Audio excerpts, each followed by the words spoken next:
this headlight. These headlights have been down for a long time. Look at that. It's all rough. And this side indicator here, it's got this crack.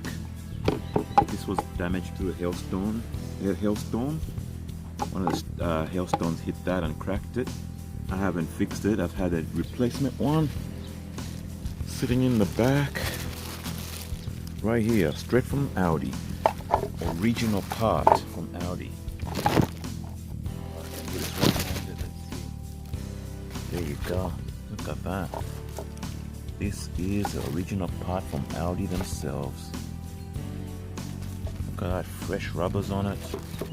Look at the fresh seals. They look so nice, brand new. I should have got two, one for each side.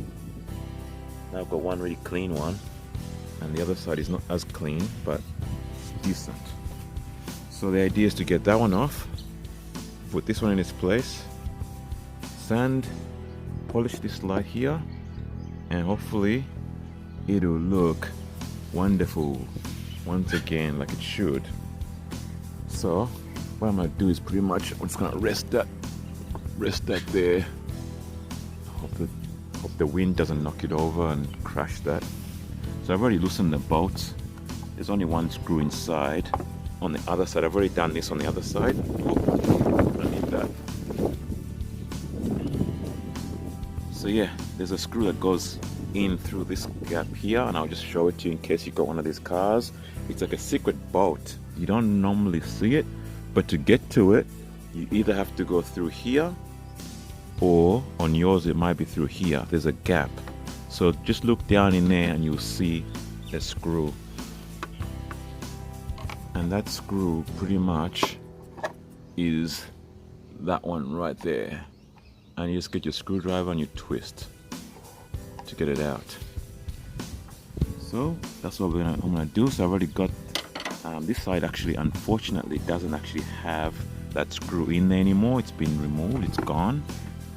This has been a temporary repair job somebody did in the past. They've actually just glued it in, and look at that. So I had to pull that out to get that out of there. So what I'm going to do now is pretty much start disconnecting all this. The new one comes with one of those from the factory. It's already got a connector, a socket with a globe inside it already. It's easy, but doing it by hand is not easy. It's hard, but at the same time it's not too bad either. You really get to feel what you're doing, and it's worth it. At the end of the day, it's going to be worth it. So look at that, it's starting to look better again. See, there's still little lines in there, there's still little scrub lines or sanding marks. They're still there, so it's gonna get good. The top part is not too bad, but as it goes down, it starts to look a little bit down. So I've got a bit more work here to go. Got a bit more work.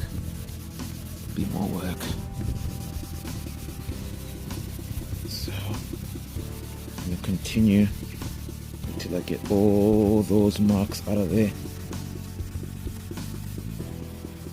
I will eventually. They're deep. They're really, really deep in there because that sandpaper I used was pretty rough. I think it's gonna take at least 3 or 4, maybe even 5 passes. Let's just say 6 passes of this tiny little pad to get those marks out of there because they're quite deep. Alright. I'm gonna save you time. I'm gonna pause this a little bit and continue. So I'll just update you on my progress so far. This is as far as I've got so far. I still haven't gone through the pads. I'm still on the first stage of sanding. This light lens was quite bad actually. It was worse on the other side. The other side was much easier than this side. But just to let you know that so far I found out that using these sandpapers, I just trialing myself, experimenting. this one here is a coarse sandpaper, the one I'm using right there. That helped take off a lot of debris and a lot of roughness out of this lens. And then this sandpaper, if you want to buy yourself some sandpaper, it is this one right here, which is P120. I would recommend using that one if your light lens is really badly flaked and hazy and whatever you call it. And then moving on to this other one here, which is a finer one. This is the difference. Look at the difference.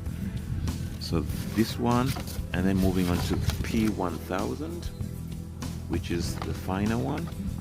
Look at the differences. Big difference there between the two. Because, yeah. So if you want to just do it using sandpaper rather than using this kit, that's my advice to you.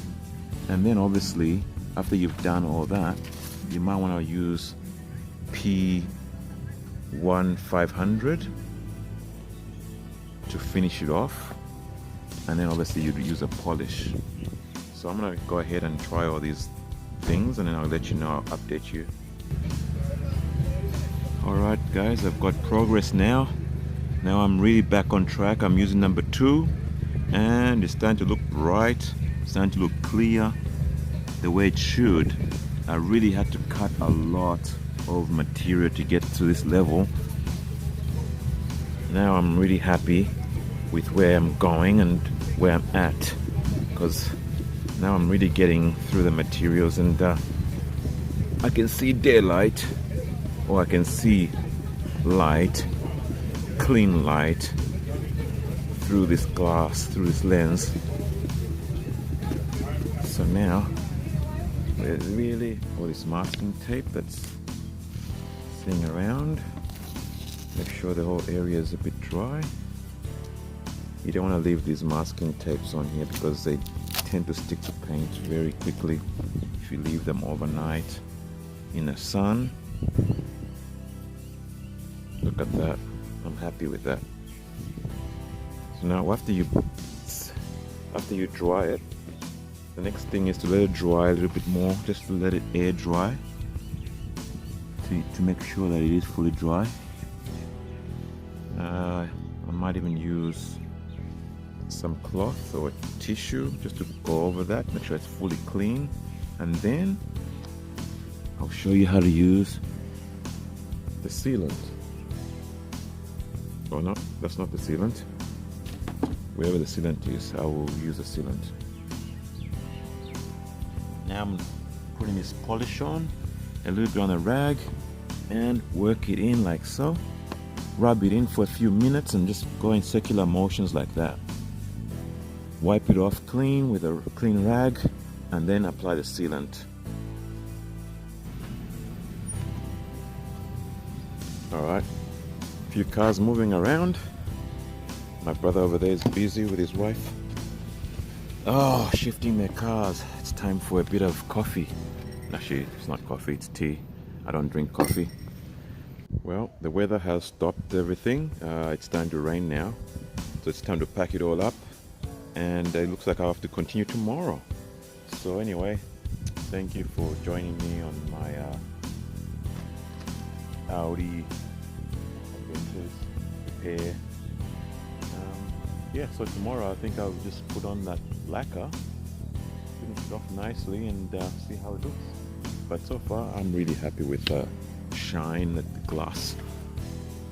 The polish had done a really good job, and with a lot of back-breaking, finger-breaking effort. But yeah, finally it's looking good.